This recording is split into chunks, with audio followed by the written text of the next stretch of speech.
అమెరికాకి సంబంధించినటువంటి యుద్ధ నౌక ఎట్లా ఉంటుందో, అది డిస్ట్రాయర్లు లేకపోతే గనక భారీ యుద్ధ నౌకలు, విమాన వాహక యుద్ధ నౌకలు అంటారు. అంటే దాని మీదనే విమానాలు ఉంటాయి, యుద్ధ విమానాలు, హెలికాప్టర్లు ఇవన్నీ ఉంటాయి. అట్లాగే కాళేశ్వరం అనేటటువంటిది తెలంగాణకి ఒక పెద్ద వరం.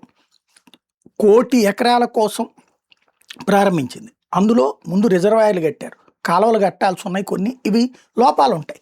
ఎందుకంటే శ్రీశైలం నాగార్జున సాగర్ దశాబ్దాలు పట్టింది. అక్కడ ఒక దశాబ్దంలోపే పూర్తి చేయగలిగాడు ఆయన, ఒక 5-6 ఏళ్లలో పూర్తి చేయగలిగాడు. ఈ సందర్భంలో కొన్ని పగుళ్ళు వచ్చినాయి. అదేమి కేసీఆర్ ఏమి గీకడు పీకడు, ఆ సదరు సంస్థే, వాళ్ళు తెలంగాణ వాళ్ళే ఆ కన్స్ట్రక్ట్ చేసిన వాళ్ళు కూడా.